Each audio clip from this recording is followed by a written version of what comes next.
Give Me a Reason to Live came out of a project I was invited to do by Dance Umbrella, which was to be part of a project looking at the work of the medieval painter Hieronymus Bosch, whose 500th anniversary of his death is 2016. So there's a lot of projects around that, a lot of investigation.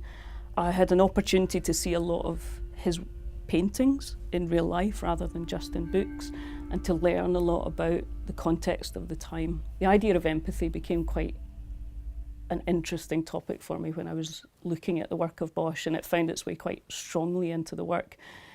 And that I was really curious about what it is to empathise with other human beings and where the lines fall between sympathy and empathy and apathy.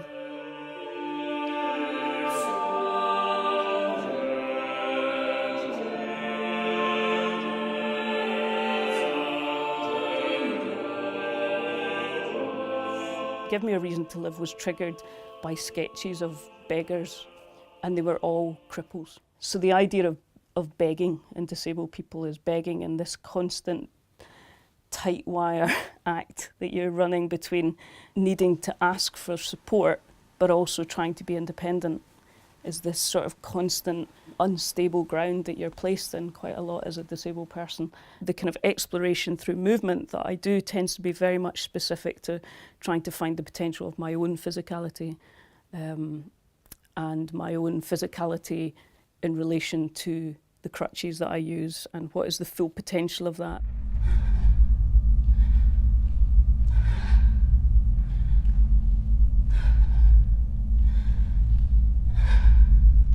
I did grow up very much with the influence of society telling me that I was wrong and needed fixed, and I absolutely kind of agreed with that growing up. I thought being disabled was wrong, and I think by working in dance, my perspectives were shifted and altered so dramatically to find that there were possibilities actually because my body is the way it is and because it's used crutches and it's evolved to know them in such an intricate way that it offers far more opportunity for me than if I wasn't disabled.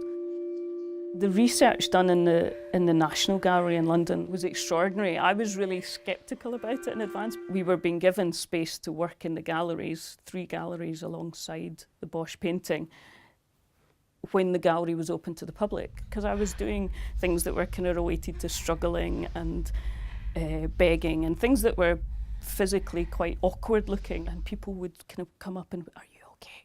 Do you need help?" Even though to most people in the gallery it was clear that there was something performative going on. And it was interesting for me to be in this position of my normal cynical reaction would be like, asking me if I need help. I don't need help, but at the same time also having a huge respect for people that were willing to kind of take that risk.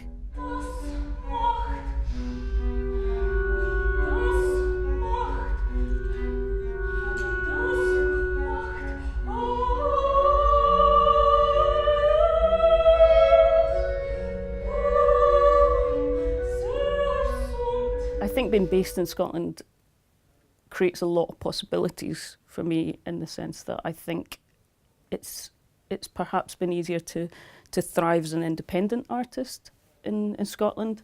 I think elements of the humour, I think, is quite an important part of a lot of the kind of Scottish character, for want of a better term, and that's always been quite an integral part of my work historically. Although interesting, this new piece is the first piece that kind of deviates from that, but I think it informs the way that I look at the world and look at issues. I think the sort of self-deprecating character that kind of we're moulded into in Scotland, I think kind of really shapes the lens a little bit and flavours the work that I make.